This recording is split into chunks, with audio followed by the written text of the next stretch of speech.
सभी को नमस्कार। राजकीय एनएम महाविद्यालय के इस यूट्यूब चैनल पर आप सभी का स्वागत है। इस वीडियो श्रृंखला के अंतर्गत हम एमए फाइनल हिंदी के दूसरे पेपर आधुनिक काव्य के अंतर्गत साकेत नवम सर्ग की व्याख्या पर बात कर रहे थे। इसके 5 भाग हम पूरे कर चुके हैं। आज भाग 6 के अंतर्गत हम आगे व्याख्या पर बात करेंगे। साकेत में उर्मिला की विरह वेदना व्यक्त हुई है और उसी क्रम में उर्मिला कहती है, यथार्थ था सो सपना हुआ है, अलीक था जो अपना हुआ है, रही यहाँ केवल है कहानी, सुना वही एक नई पुरानी, आओ हो आओ तुम्ही विप्रिय के स्वप्न विराट, अर्धे लिए आंखें खड़ी हेर रही हैं बाट। उर्मिला अपनी सखी से कहती है कि यथार्थ था सो सपना हुआ है, कि जो मेरे लिए यथार्थ था अर्थात जो परिस्थितियाँ मेरे जीवन में पहले थी वे अब मेरे लिए सपना हो गई हैं। यथार्थ से यहाँ तात्पर्य उस स्थिति का वर्णन है जब उर्मिला अपने प्रिय लक्ष्मण के साथ थी और अब लक्ष्मण के वनवास के लिए चले जाने पर उसके लिए यही स्थितियाँ अब स्वप्न के समान हो गई है। अलीक था जो अपना हुआ है, और अलीक अलीक अर्थात जो इष्ट नहीं है, जो अच्छा नहीं है, वही अब मेरा अपना हो गया है। रही यहाँ केवल है कहानी, सुना वही एक नई पुरानी। वह कहती है कि अब तो मेरे लिए केवल एक ही यहाँ कहानी रह गई है। यहाँ उर्मिला अपनी विरह व्यथा की ओर संकेत कर रही है और अपनी सखी से उसे ही सुनाने के लिए वह कह रही है।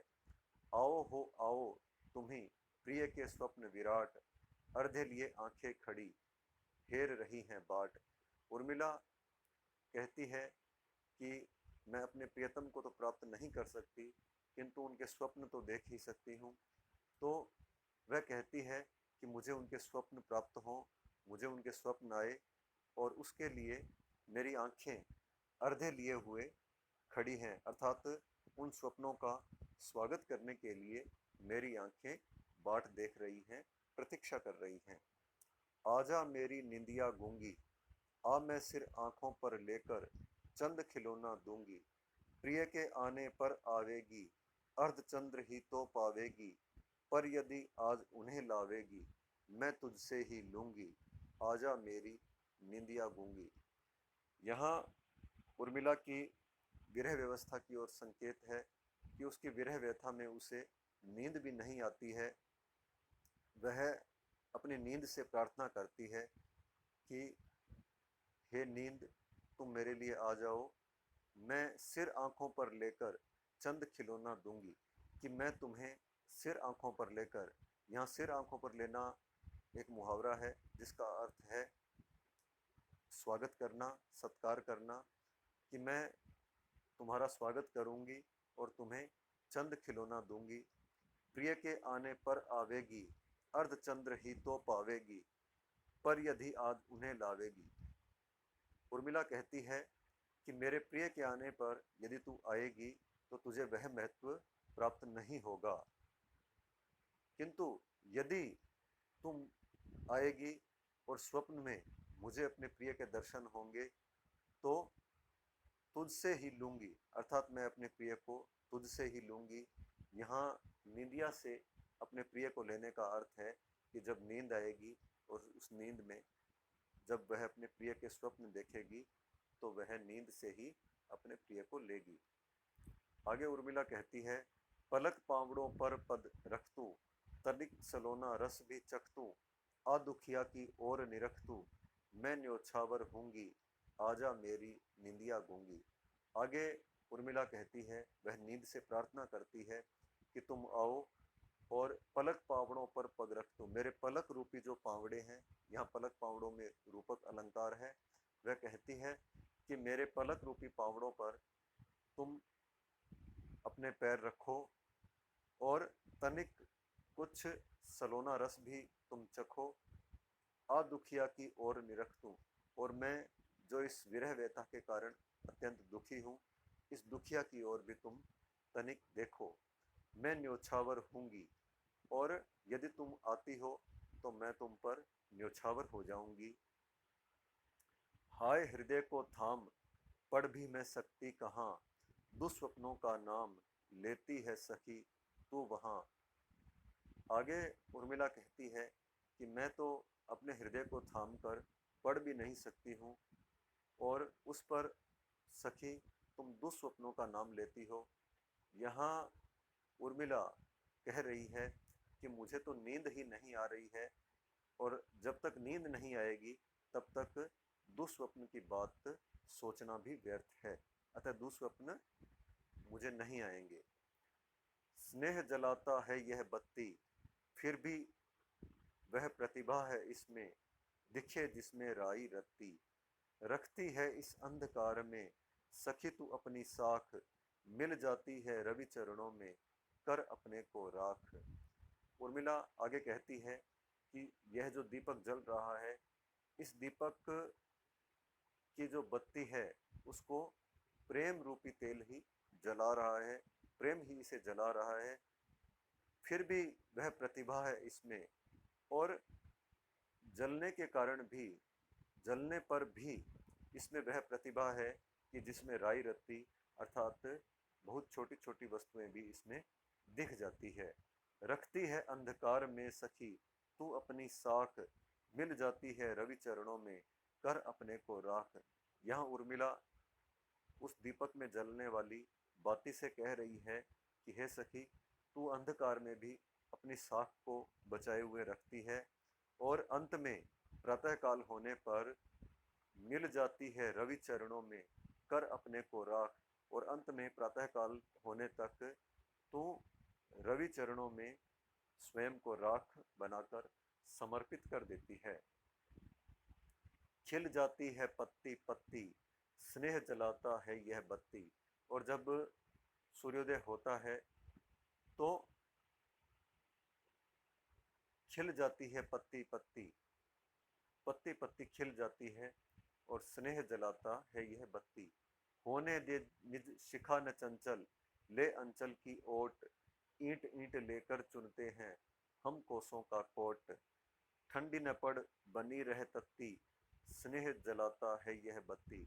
आगे उर्मिला उस बाती से कहती है कि तुम अपनी शिखा को चंचल न होने दो, अर्थात स्वयं को बुझने न दो, ले अंचल की ओट, अंचल की ओट लेकर तुम इसे बचाओ, ईंट ईंट लेकर चुनते हैं हम कोसों का कोट।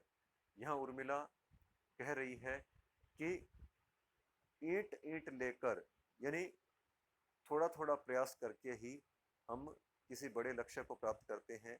एक एक ईंट को चुनकर, एक एक ईंट को लगाकर हम कोसों का कोट, कोट यानी किला, कोसों का कोट अर्थात एक विशाल कोट का निर्माण हम कर लेते हैं। ठंडी न पड़ बनी रह तत्ती, स्नेह जलाता है यह बत्ती। वह कहती है कि तुम ठंडी न पड़ो, इस स्नेह को, यह स्नेह ही इस बाती को जला रहा है। हाय न आया स्वप्न भी, और गई यह रात, सखी उड़गण भी उड़ चले, अब क्या गिनूं प्रभात। आगे उर्मिला अपनी सखी से कहती है कि हे सखी, मुझे स्वप्न भी नहीं आया और पूरी रात भी चली गई है। यहाँ उर्मिला की व्यथा की ओर संकेत है कि यदि उसे स्वप्न आता तो उसे अपने प्रियतम के दर्शन भी स्वप्न में हो जाते। आगे वह कहती है कि उडुगण, उडुगण अर्थात तारे भी अब चले गए हैं, अब क्या गिनूं प्रभात, कि अब मैं क्या प्रभात की अर्थात प्रातःकाल की गिनती करूं।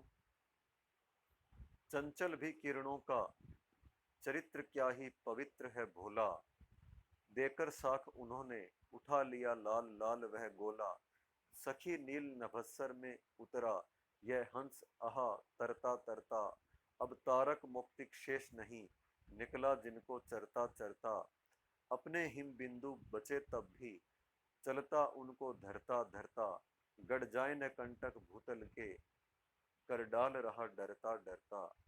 आगे उर्मिला कहती है कि चंचल भी किरणों का, चरित्र क्या ही पवित्र है भोला।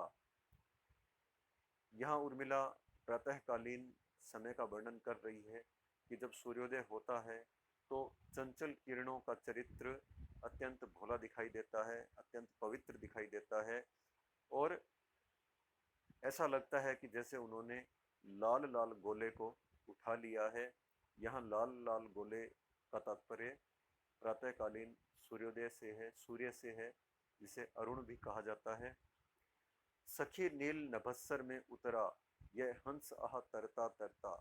और यहाँ उर्मिला उस सूर्य में हंस की कल्पना करती है और वह कहती है कि ऐसा लगता है जैसे नील गगन में कोई हंस उतर आया है और वह तारक मौक्तिक शेष नहीं, अब तारा रूपी मोतियों को वह चुग रहा है। निकला जिनको चरता चरता, कि वह तारा रूपी मोतियों को जैसे चर रहा है। अपने हिम बिंदु बचे तब भी चलता उनको धरता धरता। और जो भी हिम बिंदु, जो भी ओष्ठ के कण बचे हुए हैं वह उनको भी धरते हुए चल रहा है। गड़ जाए न कंटक भूतल के, कर डाल रहा डरता डरता।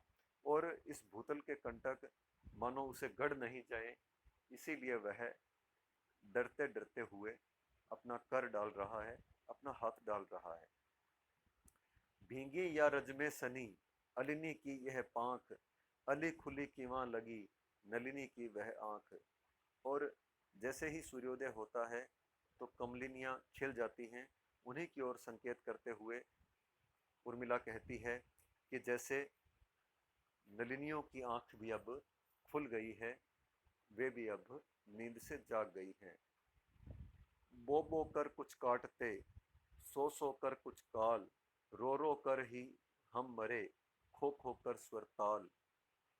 आगे उर्मिला कहती है कि हम बो कर कुछ काटते, बो कर अर्थात कुछ भी बोलकर, और या सो कर या रो कर ही हम अपना समय व्यतीत करते हैं। रो कर ही हम मरे, खो कर स्वर ताल। और रो कर हमने अपने स्वर ताल भी खो दिए हैं। ओहो मरा वह वराक वसंत कैसा, ऊंचा गला रूंद गया अब अंत जैसा। देखो बड़ा ज्वर जरा जड़ता जगी है, लो ऊर्ध्व श्वास उसकी चलने लगी है। यहाँ उर्मिला वसंत ऋतु के पश्चात आने वाली ग्रीष्म ऋतु की ओर संकेत करती है कि जब ग्रीष्म ऋतु आती है तो वसंत की मानो मृत्यु हो जाती है। वह कहती है कि वह वसंत किस प्रकार से मर गया है। ऊंचा गला रूंद गया अब अंत जैसा, और जैसे उसका अब अंत हो गया है। देखो बड़ा ज्वर जरा जड़ता जगी है, मानो उसका ज्वर बढ़ गया है और जरा रूपी जड़ता उसके अंदर जाग गई है। लो ऊर्ध्व सांस उसकी चलने लगी है, और उसकी ऊर्ध्व सांसें चलने लगी हैं।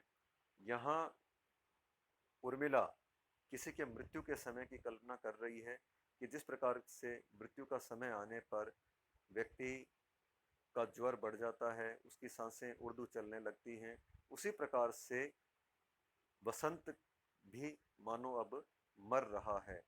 तपो योगी आओ तुम्ही सब खेतों के सार, कूड़ा करकट हो जहां करो जलाकर छार। उर्मिला सूर्य से कहती है कि हे तपो योगी, अब तुम आओ, तुम ही सभी खेतों के सार हो, और जो भी कूड़ा करकट है उसे जलाकर क्षार बना दो, राख बना दो।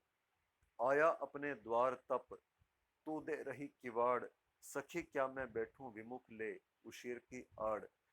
उर्मिला अपनी सखी से कहती है कि हे सखी, हमारे द्वार पर सूर्य आ गया है, एक तपस्वी आ गया है, और तू किवाड़ों को बंद कर रही है। कि हे सखी, क्या मैं बैठूं विमुख ले उशीर की आड़।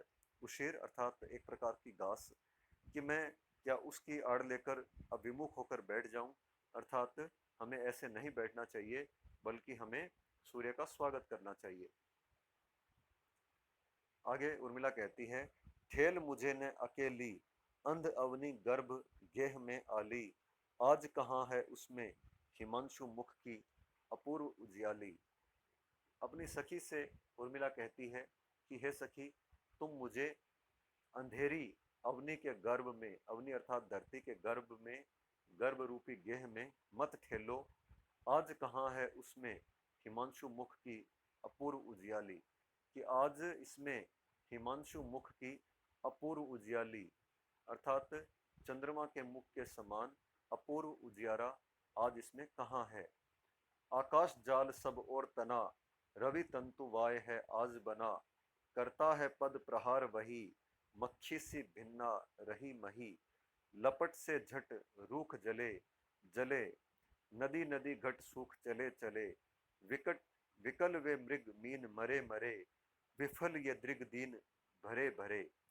आकाश जाल सब और तना, आगे उर्मिला कहती है कि जैसे आकाश रूपी जाला चारों ओर तना हुआ है और रवि तंतुवाय है आज बना, और रवि मानो तंतुवाय, तंतुवाय अर्थात मकड़ी की सूर्य जैसे मकड़ी के समान बन गया है और उसने यह आकाश रूपी जाला चारों ओर तान लिया है। करता है पद प्रहार वही, कि जिस प्रकार से किसी मकड़ी के जाले में कोई मक्खी फंस जाती है और मकड़ी उस पर अपने पैरों से प्रहार करती है और वह मक्खी भिन्नाती रहती है, उसी प्रकार से यह संपूर्ण संसार मानो सूर्य के इस बनाए हुए जाले में अपने आप को फंसा हुआ पा रहा है और सूर्य सब पर पद प्रहार कर रहा है। मक्खी सी भिन्ना रही मही, मही अर्थात धरती, यह संपूर्ण पृथ्वी मक्खी के समान भिन्ना रही है। लपट से झट रूख जले जले, सूर्य की लपटों से रूख, रूख अर्थात वृक्ष भी मानो जल रहे हैं। नदी नदी घट सूख चले चले, और सभी नदियों के घट भी मानो सूख रहे हैं।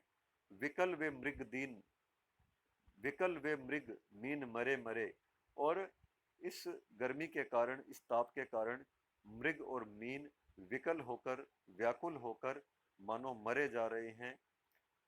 विफल ये दृग दीन भरे भरे, और ये जो दृग हैं, हमारे नेत्र हैं, ये विफल होकर भरे भरे से रहते हैं। या तो पेड़ उखाड़ेगा या पत्ता न हिलाएगा, बिना धूल उड़ाए हा उष्मा नील न जाएगा। आगे उर्मिला कहती है कि इस ऋतु में वायु या तो इतना तेज चलेगा कि वह पेड़ों को उखाड़ देगा या पत्ता न हिलाएगा, या हवा इस प्रकार से होगी कि वह पत्ता भी न हिलाएगी। बिना धूल उड़ाए हा उष्मा अनिल न जाएगा। आगे उर्मिला कहती है कि धूल उड़ाए बिना उष्मा अनिल, अनिल अर्थात वायु और उष्म अर्थात गर्म, कि इस ग्रीष्म ऋतु में चलने वाली गर्म वायु बिना धूल उड़ाए हुए नहीं जाएगी। इस प्रकार हम देखते हैं कि यहाँ उर्मिला की विरह व्यथा व्यक्त हुई है और उर्मिला प्रकृति के माध्यम से अपने विरह को व्यक्त कर रही है। शेष हम करेंगे अगले व्याख्यान में। धन्यवाद।